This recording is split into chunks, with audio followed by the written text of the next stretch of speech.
رات کے بعد انسان کا سب سے زیادہ تعلق اس کے رب کریم کے ساتھ ہوتا ہے۔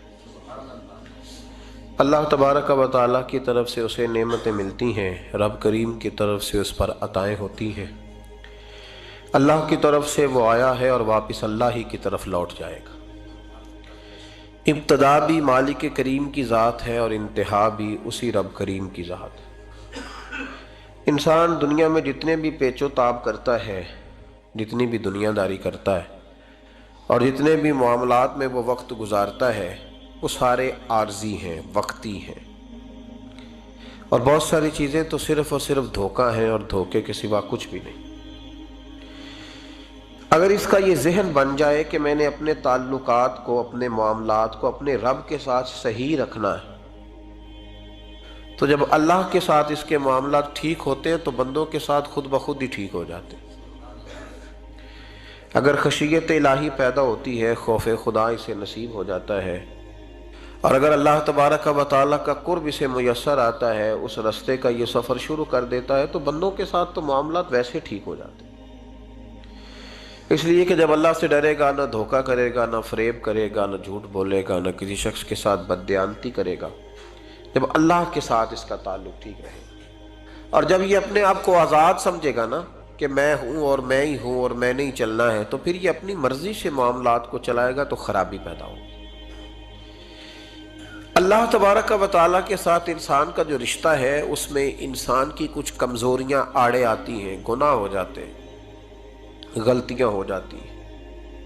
ان غلطیوں کے بعد اپنے رب کریم کے ساتھ اپنے تعلق کو مضبوط کرنے کے لیے اللہ رسول نے جو ہمیں وظیفہ دیا اس کو استغفار کہتے ہیں۔ استغفار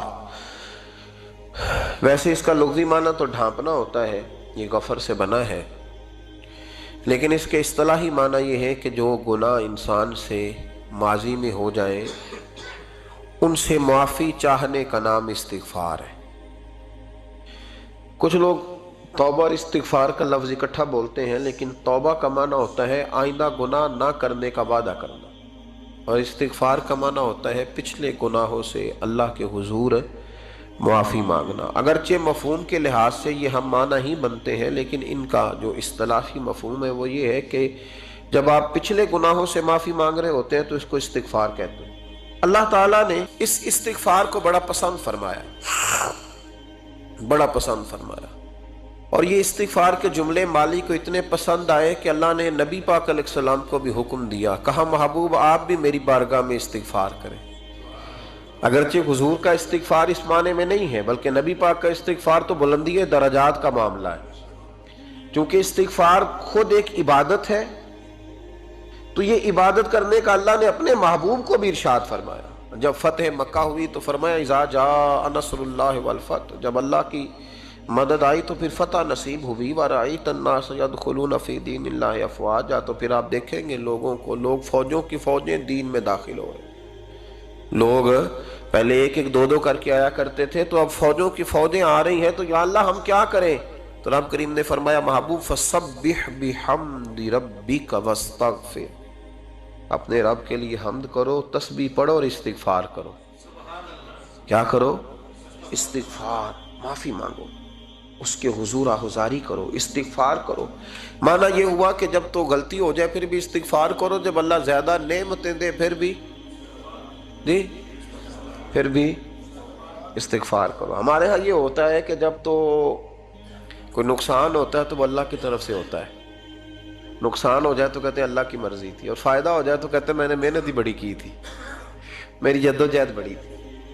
ایک بچہ ایک دفعہ میرے پاس کہیں انٹرویو کے لیے جا رہا تھا، تو دعا کرانے آیا، کہنے لگا میں نے وہاں جانا ہے، دعا کیجئے گا اللہ تعالیٰ کامیابی دے۔ میں نے دعا کی، کچھ اس کو پڑھنے کو بتایا، لیکن کامیاب نہ ہو سکا، لوٹ آیا۔ تو میں نے پوچھا کہ کیا بنا؟ کہنے لگا حضرت صاحب بس اللہ کی مرضی تھی، اللہ کی مرضی تھی۔ پھر ایک دفعہ گیا تو نہ، اللہ کی مرضی تھی۔ تیسری دفعہ گیا، کامیاب ہو گیا۔ تو بھئی اب کیا بنا؟ کہنے لگا جی جب میں داخل ہوا تو اس نے جاتے ہی مجھ سے پوچھا سب سے پہلا سوال یہ کہ تمہیں جنرل نالج کی بھی کچھ معلومات ہے یا شعبے کے آدمی ہو؟ تو میں نے کہا جناب پوچھیے۔ تو انہوں نے پاکستان کا حدود اربہ پوچھا تو میں نے فٹافٹ بتا دیا۔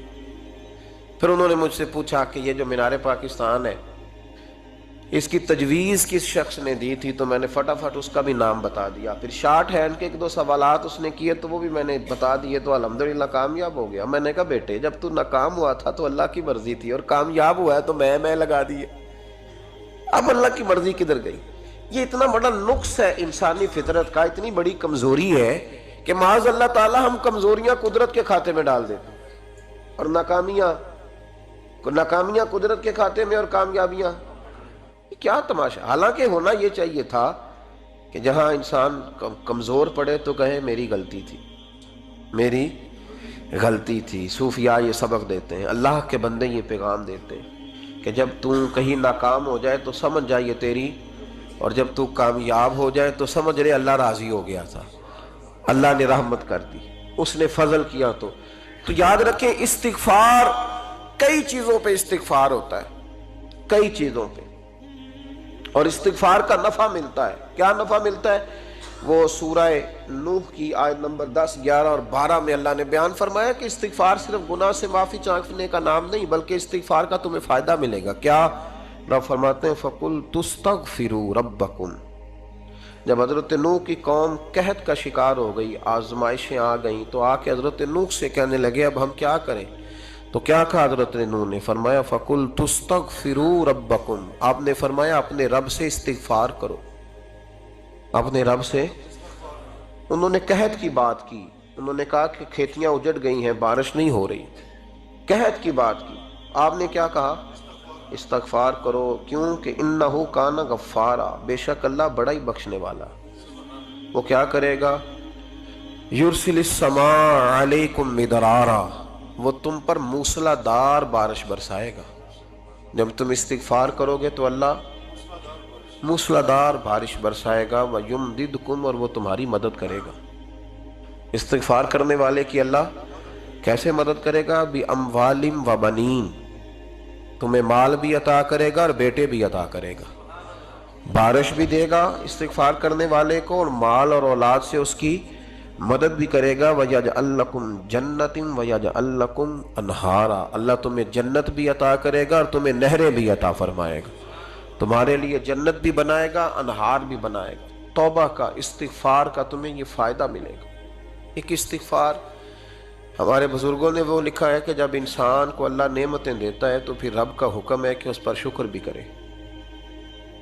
نعمتوں پر اللہ کا شکریہ نہ کرنے پر بھی استغفار کرنا چاہیے. اے اللہ تو نے بڑا کچھ دیا تھا پر میں شکر ادا اس پر بھی. ہمارا تو اب یہ حال ہے کہ جو ہمارے پاس چیزیں ہیں وہ ہم کہتے ہیں یہ تو میرا حق تھا, لیکن جو نہیں وہ مجھے فٹافٹ ملنی چاہیے. مطلب اگر میرے پاس صحت ہے تو اس کو میں اپنا حق سمجھ لیتا ہوں کہ یہ تو میرا, یہ چونکہ ٹھیک ہے جی, یہ تو صحیح ہے, تندرستی ہے یہ تو ٹھیک ہے, لیکن کار کوئی نہیں, وہ ذرا مل جانی چاہیے. اولاد تو میرے پاس ہے, وہ تو میرا حق تھا, میرا رائٹ تھا, معاذ اللہ وہ تو ہم نے حق بنا لیا. اور میرے پاس بنگلہ کوئی نہیں, وہ مجھے فٹافٹ مل جانا چاہیے. بھئی یہ کس طرح تیرا حق تھا, کس حساب سے؟ یعنی جو چیزیں ہیں ان کو سنبھالنے کی فکر نہیں ہے, اور جو نہیں ہے ان کے طلب کی فکر لگی ہوئی ہے. شکر نعمت کو محفوظ کر دیتا ہے, شکر نعمت کو محفوظ کر دیتا ہے, اور ناشکری نعمت کو لَئِن شَكَرْتُمْ لَأَزِيدَنَّكُمْ وَلَئِن كَفَرْتُمْ إِنَّ عَذَابِي لَشَدِيدٌ. اللہ فرماتے ہیں شکر کر, میں تیری نعمتوں میں اضافہ کر دوں گا, اور ناشکری کرے گا تو عذاب دوں گا. شکر نہیں نہ ہوتا, شکر نہیں ہوتا. دیکھیں نا, 100 روپیہ ابا جی نے دیا ایک بچے کو, اور اس کو کہا کہ جا دکان سے کچھ چیز لے آ, تو وہ 100 روپیہ اس نے رستے میں جاتے کہیں پھاڑ دیا یا گوا دیا, تو اب وہ والد سے دوبارہ 100 مانگتا ہے, تو والد کہتا ہے کہ پہلے 100 کا تو نے کیا کیا؟ نہیں سمجھ آئی آپ کو میری بات؟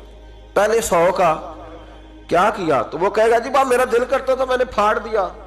جوان بچہ ہے, سمجھدار ہے, 12-14 سال کا ہے, میرا دل کیا تھا میں نے پھاڑ دیا, ختم ہو گئی بات. تو ابا نیا 100 دے دے گا. سبحان اللہ, کتنے خوش ہو کے آپ کہہ رہے ہیں نہیں دے دینا سو. یہ کیسے ہو سکتا ہے بھائی؟ کروڑ پتی والد بھی ہو تو 100 کا نوٹ دوبارہ دیتا کیوں؟ بیٹا نہیں اس کا پیار نہیں, کیوں نہیں دے رہا؟ وہ کہتا تو نے میرے پہلے 100 کی قدر نہیں ڈالی, نیا تجھے کیسے مل جائے؟ انہیں خیال ہی نہیں کیا, تو نے جدوجہد ہی نہیں کی. تو نے, حضرت مولا رومی نے مثال دی ہے